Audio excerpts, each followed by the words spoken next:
CNBC आवाज पर आप सभी का स्वागत है। मैं हूं श्रेया ठाकुर और आप देख रहे हैं आपका पसंदीदा शो आवाज एंटरप्रेन्योर नए अंदाज में। यहाँ हम बात करेंगे स्टार्टअप इकोसिस्टम के ट्रेंड्स की, बताएंगे इंस्पायरिंग स्टार्टअप स्टोरीज, उठाएंगे स्टार्टअप वर्ल्ड के बड़े मुद्दे और बात करेंगे नई आइडियाज और लेटेस्ट हलचल के बारे में।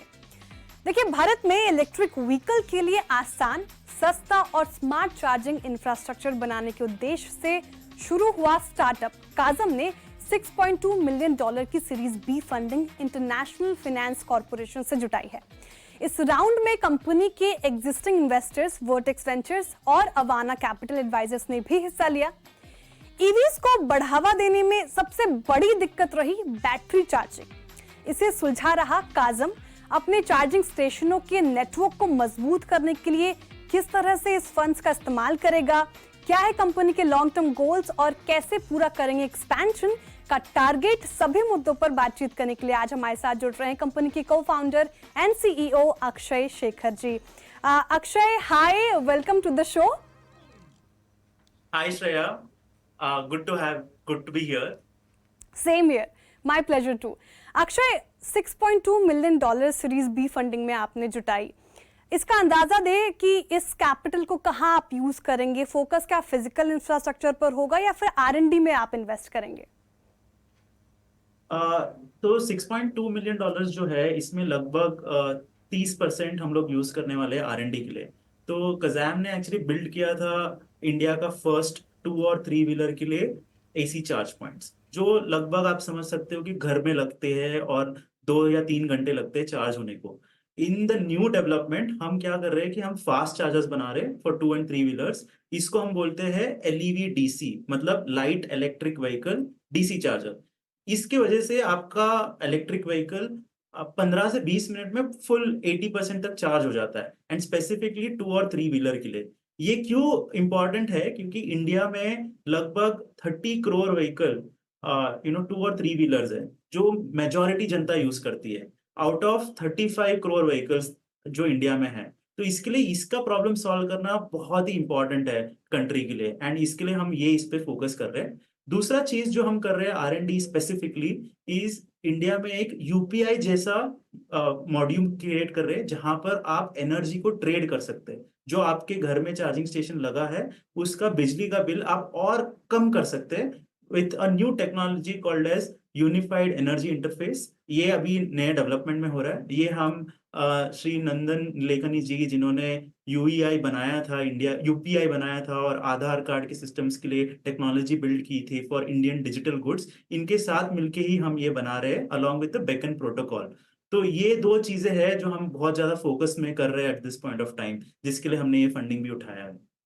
ओके, तो ये अभी डेवलपमेंट फेज है, जो इंटरफेस आप बनाने की कोशिश कर रहे हैं अक्षय, राइट। लेकिन अब सवाल ये कि ये सीरीज बी फंडिंग कितना इंपॉर्टेंट है आपके लिए? हालांकि आपने उसका जिक्र किया, थोड़ा और डिटेल में जानना चाहूंगी, क्योंकि गिवन दैट कंपटीशन ज्यादा है, अभी आपने मेंशन आंकड़े भी पेश किए, कैसे आपकी पोजीशन को ये और स्ट्रेंथन करेगा ईवी इकोसिस्टम में?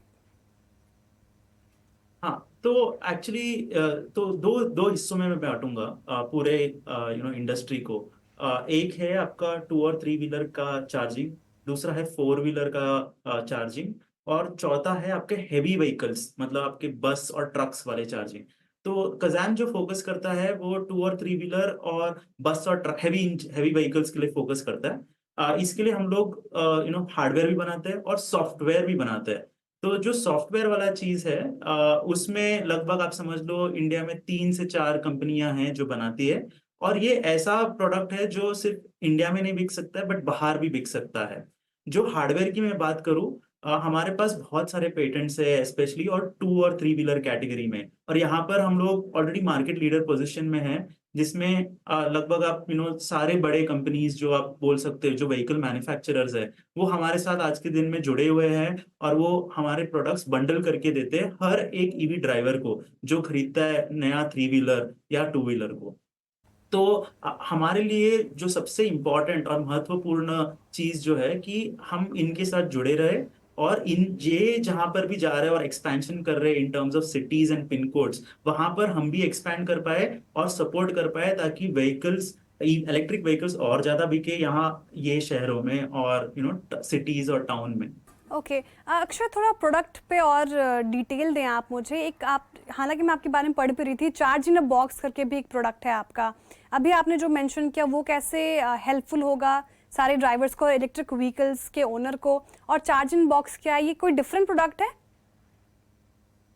तो चार्ज इन अ बॉक्स मतलब इट उसका एक्चुअली मतलब ये है कि उसमें हार्डवेयर भी आ जाता है और सॉफ्टवेयर एक साथ जुड़ा हुआ आता है। इसकी वजह से क्या होता है, जो ईवी कंज्यूमर है उनके लिए कन्वीनियंस बहुत ही इजी हो जाता है। And it takes care of everything, right from safety of the vehicle, safety of the human being. जो इंफ्रास्ट्रक्चर रिलेटेड इश्यूज होते हैं, क्योंकि बहुत इंडिया में सर्जेस बहुत होते हैं इलेक्ट्रिसिटी के, वोल्टेजेस के, करंट के, वो सब वो टेक केयर करता है। एंड फाइनली आपको एक कनेक्टिविटी देता है ताकि आप आपके रूम में बैठ के भी देख सकते हो कितना चार्जिंग हो रहा है, from your for your vehicle. Okay. Akshay, अच्छा ये बताएं मुझे कि पोस्ट फंड रेज आपका मेन टारगेट माइलस्टोन क्या सेट किया है आपने? देखो, हमने हर हर एक साल में literally 3x to 4x grow किया है। लास्ट टू लास्ट ईयर हम लगभग 10 करोड़ के आसपास रेवेन्यू में थे। वहां से हमने almost 45 crore of recognised revenue किया था फॉर FY 24 में, 25 में। एंड इस बार भी हम उसको ऑलमोस्ट 3x करने वाले हैं, क्लोज टू 120 करोड़ करने वाले हैं ये साल में। ये हमारा टारगेट है। And at the same time we are also in a state की जब हम प्रॉफिटेबल बनने की कोशिश कर रहे हैं। तो I think in the next 12 से 14 महीने में कंपनी प्रॉफिटेबिलिटी की तरफ भी हो जाएगी। ये एक रेवेन्यू रिलेटेड माइलस्टोन्स है जो हम मतलब ऑल एम्प्लॉयज फॉलो कर रहे हैं। दूसरा है इन टर्म्स ऑफ रीच, क्योंकि इंफ्रास्ट्रक्चर गेम ऑल्सो रीच के लिए बहुत इंपॉर्टेंट है।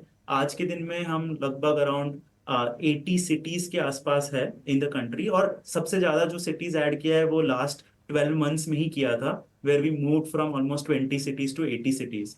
तो अभी ऐसा मॉडल है कि we want to go deeper into tier 3 markets. तो इसको कैसे हम अराउंड 120 130 सिटीज को केटर कर पाए and get close to around 7,000 pin codes.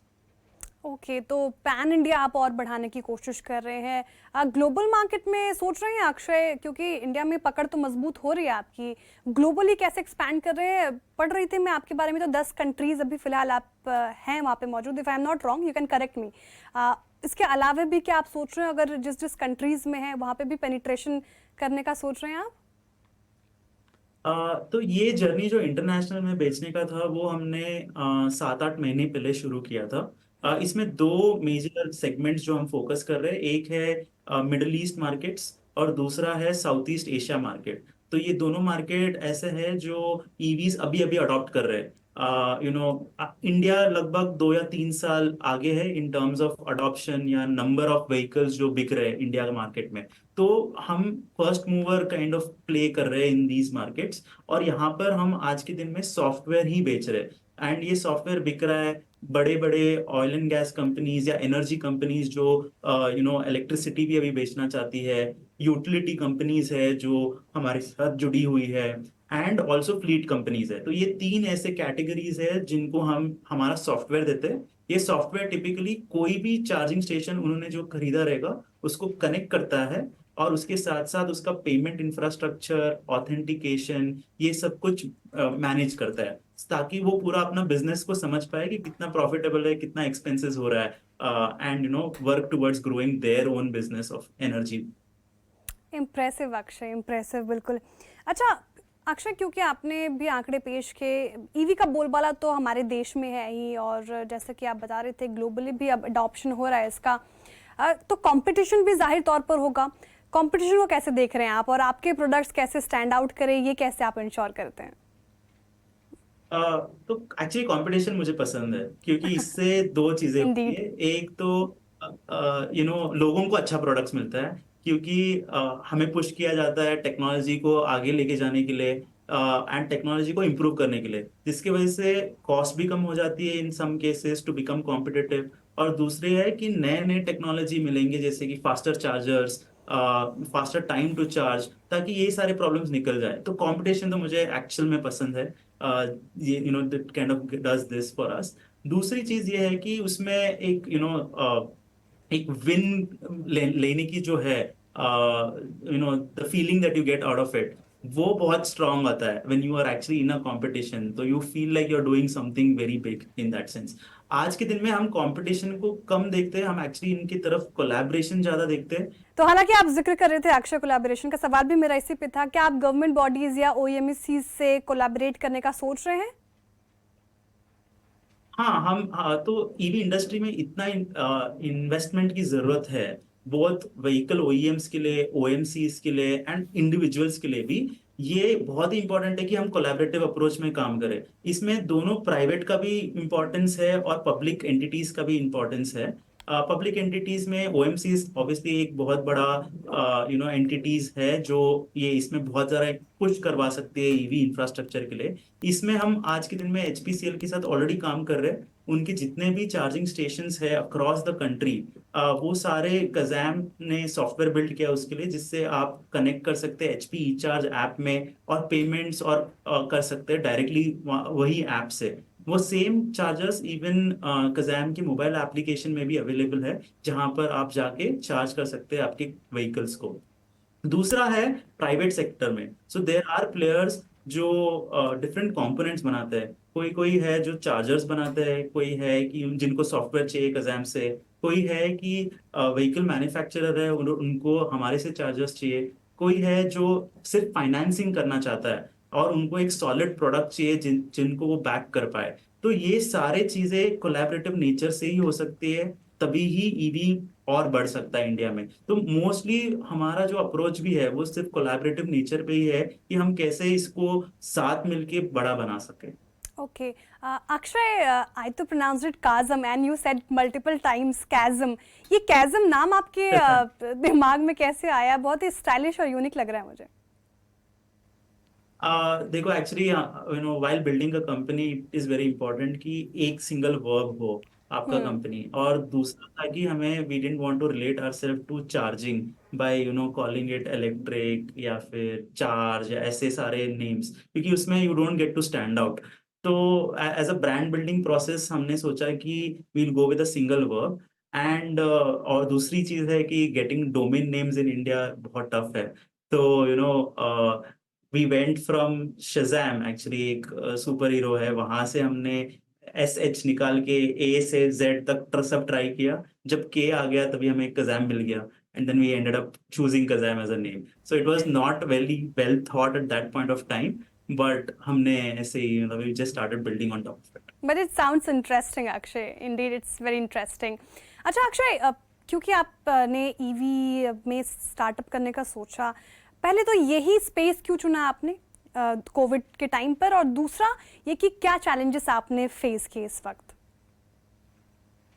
हमने actually Covid itself was a very tough market, क्योंकि तभी हम फिजिकली किसी के पास जा नहीं सकते थे, एंड स्पेशली हम एक फिजिकल हार्डवेयर भी बना रहे थे, तो लोगों को आना और टेस्ट करना ये प्रोडक्ट और आके बिल्ड करना बहुत इंपॉर्टेंट था। ये सब रिमोटली नहीं हो पा रहा था। दूसरा जो चीज एक्चुअली हुई why we started building Kazam is, जो मेरा को फाउंडर है वैभव, वो सोलार स्पेस में काम कर रहे थे और वो बहुत सारे यूटिलिटी कंपनीज के साथ बात करते थे। और उनको ये तब पता चला कि ईवीज बहुत सारे आने वाले हैं, and human beings like you and me, हम लोग सब लोग 6-7 बजे घर पे आएंगे और व्हीकल को चार्ज करने लगा देंगे। एक व्हीकल 2 से 3 घरों के जितना पावर एक साथ लेती है। और समझ लो कि सब लोगों ने 7 बजे को ईवी चार्जिंग पे लगा दिया, तो नए नए पावर प्लांट्स की जरूरत हो जाएगी ऑटोमेटिकली। हम्म। अभी आप नए पावर प्लांट तो नहीं लगा सकते, बट आप समझ लो कि 2 बजे रात को या 3 बजे रात को सबसे कम एनर्जी कंज्यूम होती है। तो अगर ऐसा स्टैगर्ड वे से आप व्हीकल को चार्ज कर सकते हैं आप रात को, तो you don't need to put new power plants. And that was the idea for Kazam. So we wanted to build a software that could connect all the charging station and ensure that no new power plants have to be put. This will also ensure कि जो carbon emission है by somebody adopting to EV also reduces significantly, because there is no construction, there is new burning of coal, etc. So that was the entire idea why Kazam started. And I think COVID was actually a right time, because बहुत सारे जन नहीं सोच रहे थे ये build करने के लिए, and it was also the right time to become the get the first mover advantage, I would say. या अक्षय, चैलेंजेस तो आपने बताए इंडिया में, लेकिन ग्लोबली जब आपने एक्सपेंशन करने का सोचा, ग्लोबली कौन से चुनौतियों का सामना आपको करना पड़ा उस वक्त? ग्लोबली तो सबसे, जब हमने शुरू किया था तभी there was an acute auto chips का शॉर्टेज। तो हमने प्रोडक्ट तो बना लिया था, बट हमारे पास चिप्स ही नहीं थे सर्विस करने के लिए और डिलीवरी करने के लिए। तो that was one of the first big global challenge that we got during Covid. दूसरा चैलेंज जो हमने फेस किया था कि हाँ, जो स्टैंडर्ड्स है अराउंड ईवी चार्जिंग वो नहीं थे अक्रॉस द वर्ल्ड, तभी तभी डेवलप हो रहे थे। एंड इसके लिए हमें बहुत सारे चेंजेस करने पड़े इंटरनली, और पेटेंट्स भी क्रिएट करने पड़े और ओपन सोर्स करना पड़ा, ताकि ये स्टैंडर्ड्स सब लोग इम्प्लीमेंट भी कर पाए। और ये जो चेंज बिहेवियर चाहिए, ह्यूमन चेंज बिहेवियर, ये बहुत मुश्किल होता है इम्प्लीमेंट करवाना। So these were like the two major challenges that we faced जब हमने कंपनी शुरू की थी। और अभी जो प्रॉब्लम स्टेटमेंट्स है, I think it's more around metals, rare earth metals कहाँ पर मिलेंगे, जो हमें कंपोनेंट्स चाहिए within building this hardware that we have. तो ये सारे चैलेंजेस है, टैरिफ रिलेटेड चार्जेस, चैलेंजेस है at this point of time. Okay, Akshay, जो इन्वेस्टर्स या स्टेक होल्डर्स जो अभी भी डाउटफुल हैं ईवी इंफ्रा को लेकर, उनके लिए क्या मैसेज होगा आपका? उनके लिए मैसेज ये है कि हम ऑलरेडी 15,000 चार्जिंग स्टेशन हर महीने बेच रहे, एंड इन मोस्ट केसेस ये 20-25% ऑक्यूपेंसी पे चल रहे हैं जो होम चार्जर्स है। पब्लिक चार्जिंग अभी भी थोड़ा कम यूटिलाइजेशन है, और उसके लिए व्हीकल्स और बढ़ रहे हैं। तो ये दूसरा है कि अभी is still the right time to get the inflection growth जो इन्वेस्टर्स ले सकते हैं अगर ये मार्केट में एंटर करेंगे अभी। तीसरा चीज जो है इज दैट ये जो टेक्नोलॉजी है ये बिल्कुल ही नया है। It is not that, and it is a bet for the new decade. Electricity is going to be the new oil. मतलब we said data is the new oil. From data it has now become electricity, and electricity is also a national treasure at the end of the day, right? और इसके ऊपर आप build करोगे तो you are really contributing directly as a percentage to the GDP. So the opportunity is very very large that you can actually cater to. So that is what you are poised to win. Interesting Akshay, electricity is the new oil, बिल्कुल सही कही आपने बात। और बहुत शुक्रिया आज हमारे साथ जुड़ने के लिए। Thank you so much for this insightful conversation. Thank you very much Akshay. Thank you Shreya. चलिए, वक्त हो रहा है एक छोटे से ब्रेक का। जल्द लौटेंगे स्टार्टअप जगत का वीकली राउंड अप लेकर। तब तक के लिए आप देखते रहिए CNBC आवाज़।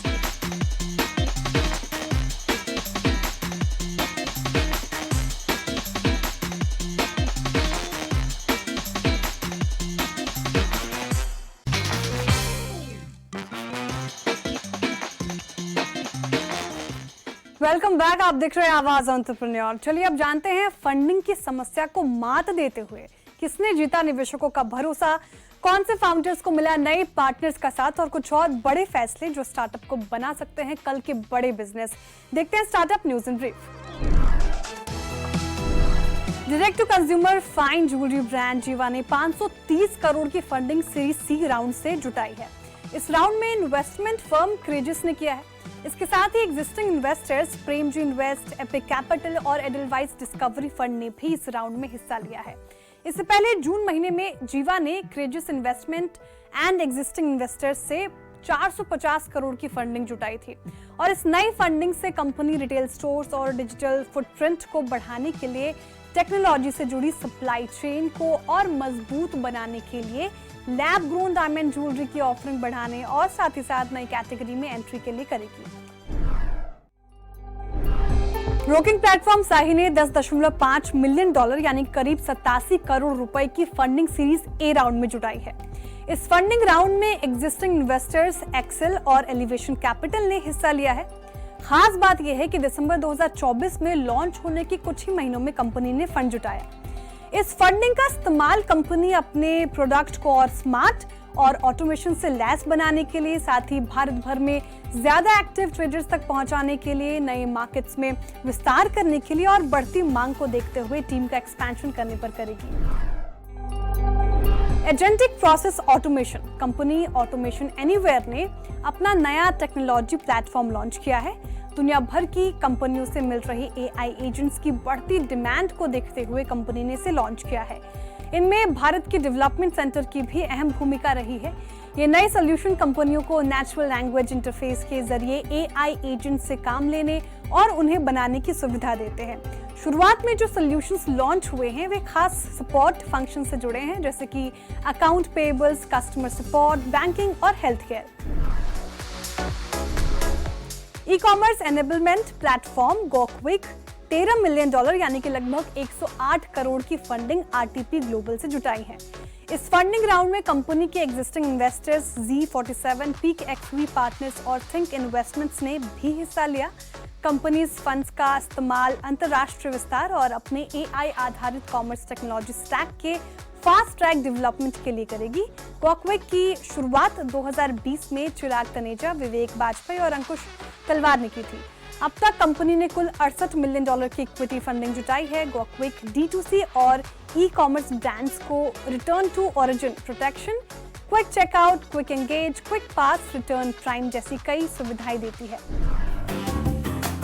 फैबहिट्स एक डीप टेक स्टार्टअप जो कंपोजिट मटेरियल्स जैसे कार्बन फाइबर की मैन्युफैक्चरिंग को ऑटोमेट करने पर काम करता है। इसने $10 मिलियन लगभग 83 करोड़ रुपए की सीरीज ए फंडिंग हासिल की है और इस राउंड का नेतृत्व एक्सेल ने किया और ट्राइफेक्टा कैपिटल ने भी हिस्सा लिया इसमें। और इस फंडिंग के साथ कंपनी की अब तक जुटाई गई कुल फंडिंग $13 मिलियन हो गई है, जिसमें इसके पहले के सीड और प्री सीड राउंड्स भी शामिल हैं। इस नए फंड का उपयोग मैन्युफैक्चरिंग क्षमता बढ़ाने, लीडरशिप टीम को मजबूत करने, R&D और क्लाइंट सपोर्ट इंजीनियरिंग को और बेहतर बनाने में किया जाएगा। बेंगलुरु का इंटीग्रेटेड बिजनेस पेमेंट्स प्लेटफॉर्म पेजी ने अपनी प्री सीड फंडिंग राउंड में 6 करोड़ जुटाए हैं और इस फंडिंग राउंड को इनुका कैपिटल ने लीड किया है और गेम्बा कैपिटल ने भी इसमें हिस्सा लिया। इस फंडिंग को कंपनी प्रोडक्ट कैपेबिलिटीज बढ़ाने, अलग अलग पेमेंट और अकाउंटिंग सिस्टम से बेहतर इंटीग्रेशन करने और अगले 1 साल में 10,000 करोड़ तक का सालाना ट्रांजैक्शन वॉल्यूम मैनेज करने के लिए प्लेटफॉर्म को स्केल करने के लिए किया जाएगा। प्रतीक छाजेड़ और दिव्यांशु शुक्ला ने 2023 में शुरू किया ये स्टार्टअप कंपनियों को उनके नॉन पेरोल पेमेंट्स जैसे कि वेंडर पेमेंट, रीइंबर्समेंट और टैक्स से जुड़े लेन देन एक ही प्लेटफॉर्म पर मैनेज करने की सुविधा देता है। आज का ये शो आपको कैसा लगा हमें जरूर बताएं। आपके फीडबैक हमें पोस्ट करें CNBC आवाज के सोशल मीडिया प्लेटफॉर्म्स पर या हमें ईमेल करें ae@nw18.com पर। अगले हफ्ते फिर मुलाकात होगी कुछ नए बिजनेस आइडियाज के साथ। तब तक के लिए मुझे दीजिए इजाजत। देखते रहिए CNBC आवाज।